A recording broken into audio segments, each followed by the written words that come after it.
How you going? It's Robin here, and welcome to the third video in a series that I'm talking about Django's Castle and also about the brand new Robin Nolan XXX guitar, which is a thing of beauty.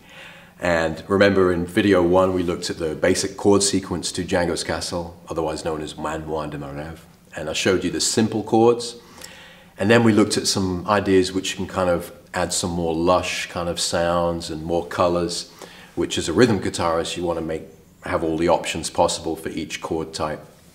And make sure you've seen that video, because that will give you the real kind of core about what this tune's all about, you know, those chords and the extra lush chords. In video 2 we kind of looked at it as a solo guitarist, and well, there's many ways to do it, but I basically showed you some magical double stops, which are those kind of ideas which can really sprinkle some fairy dust in your solos or when you're playing the tune itself. And make sure for both of those videos you check them out, because there's charts that go with those which you can download and you can see where all your fingers are meant to be, and it's really good stuff. So in this video, what I want to do is show you how you can bring this all together into a solo performance.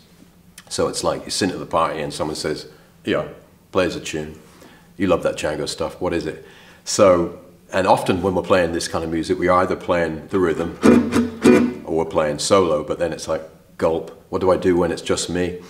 So I want to give you some ideas and I kind of walk you through a tailor-made arrangement of Django's Castle, which, by the way, you can download on this page.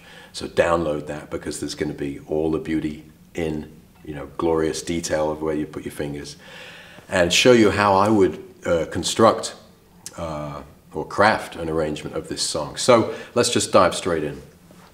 Just to clarify, we're going to play this out of time, okay? So it's not going to be, okay, so it's not going to be in swing, we're going to play it out of time. So it's going to be something like this. I'll give you one little version and then I'll talk you through the ideas that I'm thinking. So, Man Moi de Marev, Django's Castle.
So that was, let's tune up the bottom here.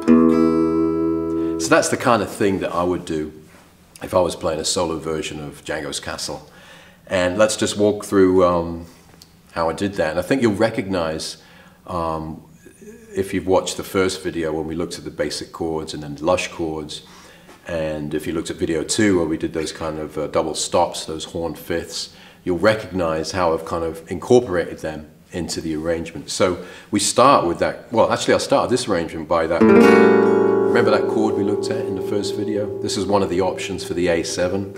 And what I did, the only difference I did was I played that chord, and then I can move that chord up every 3 frets. okay?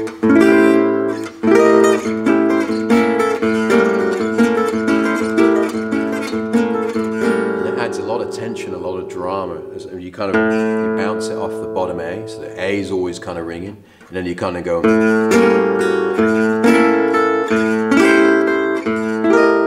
It's basically what you're doing.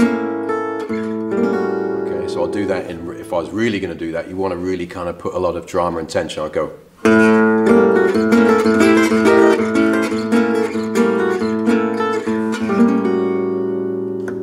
Listen to that. That's really added the tension. So that's the way I started.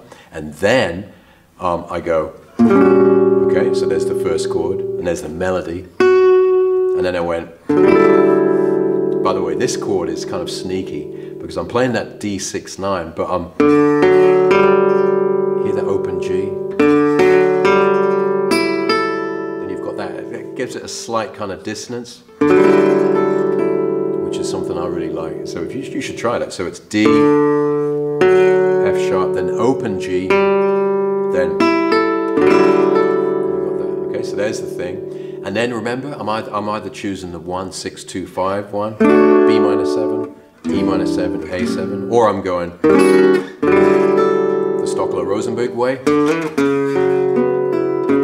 which I taught in video number 1, okay?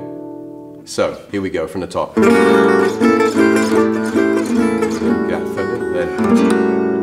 Then we're ready. And that's the B minor, okay, the 1, 6, 2, 5. Instead of playing the rhythm version of the B minor, I'm playing B minor 9. Which just really sings out, especially on this guitar. Just kind of a very simple chord, but after the D major, then E minor. See that, remember? I taught that in video number 1 as well, but that's the E minor 11. Then you're back to ba-da. The melody is the 9th, so then we're going to use that bottom, the open chord. Okay, and then we do the same thing. I like to alternate between the B flat in the bass and the E flat. It kind of gives them 2 different kind of textures. So, and then the same thing. B minor 7, B minor 9, sorry. There's the E minor. We're trying to make the guitar ring as much as possible and kind of just kind of float it along. Then we get to the A minor 7, D7, and this is a great move you can do here. So instead of playing, we're going to go. So you bar on the 5th fret, and then your pinky takes the B.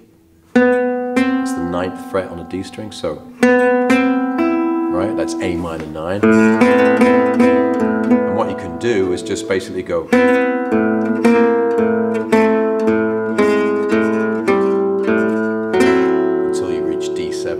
Great 2-5 kind of move, chordal. You can kind of go, and you can make it fancy by arpeggiating it, so you can kind of go.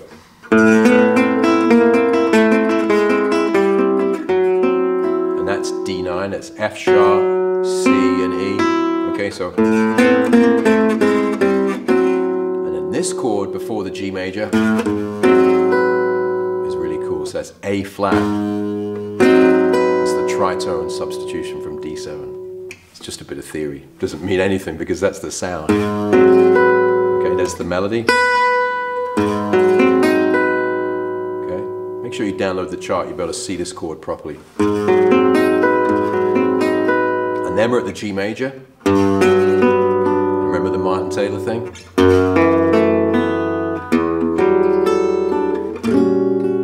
Back to the D. Then you've got a bit of melody. Da dee da. Play that single note. So, and then when you get to that chord, which is the B minor, you can use again the B minor 9 with the pinky and do the same movement. Resolve to the E, and then at this chord, this is what I did. That's the E9, but with the flat 5, and you can slide that down every 2 frets. Okay. Also pulling off.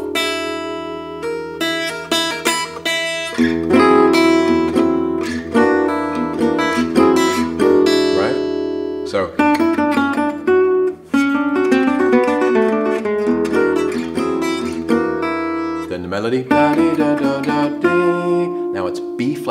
7. You can do the same thing. Right, B flat minor to E flat. Then you're at the E minor 9. And then you're ready for the second half. Same thing. D major with an open G. Okay. You might play this one. Remember in the first video? That open chord. And you can do the Stocklow way. Or the 1-6-2-5.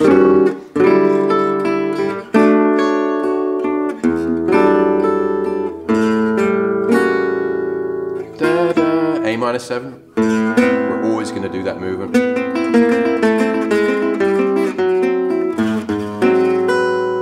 Okay, then it's G.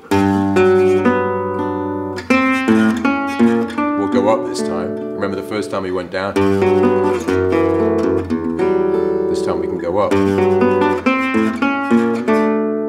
Then the end of the melody. Da, da, da, da, da, da. Again, the B minor. When you play the B minor, use that B minor 9. It gives a lot of beauty. Resolve into that E7 again. Now the ending, da da da da da da. The usual harmony is B flat minor 7, E flat 7. But here's a nice move. You can go F minor 9, B flat 13, E minor 9. First chord again, and then back to G. So, and you can play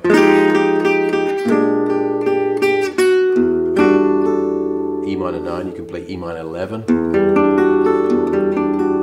Okay, remember each chord we're playing is we're trying to make it as lush and beautiful as possible. And then you're back to home. And when you reach the D, it's important before you start the next chorus to play a G minor 6, okay? Da, da, da. So it's like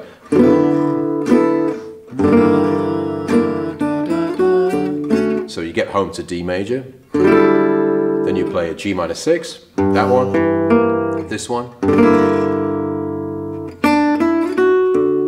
Okay? In my arrangement, which I just improvised at the beginning, I did this ending. This is really cool. So one, da, dee, da. There's the root note. So it goes like this. Okay,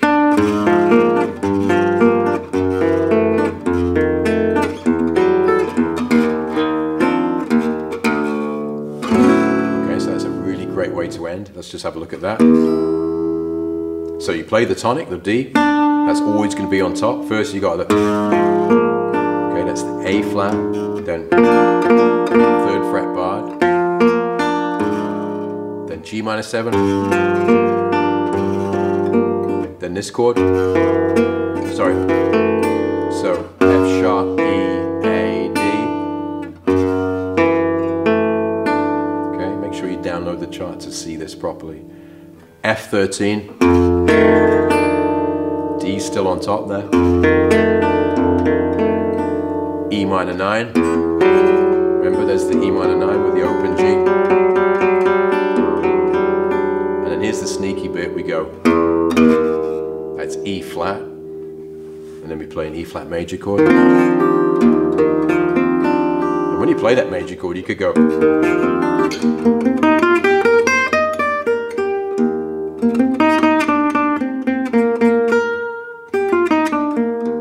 and then another half step of the tuning peg, and you got D, and check out this for an ending chord.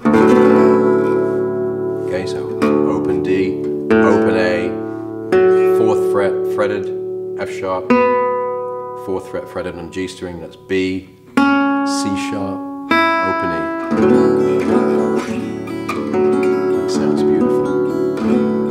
Okay, so make sure you download the, and usually, just a little tip about tuning down, usually on most guitars, like a whole turn around would be a whole tone, so half a tone. You can kind of look at it physically. If you do like what is it, 360? If you do a 180, is 180 half a 360 or not? No? Yeah. Okay. It's basically a semitone, so you can kind of work it out.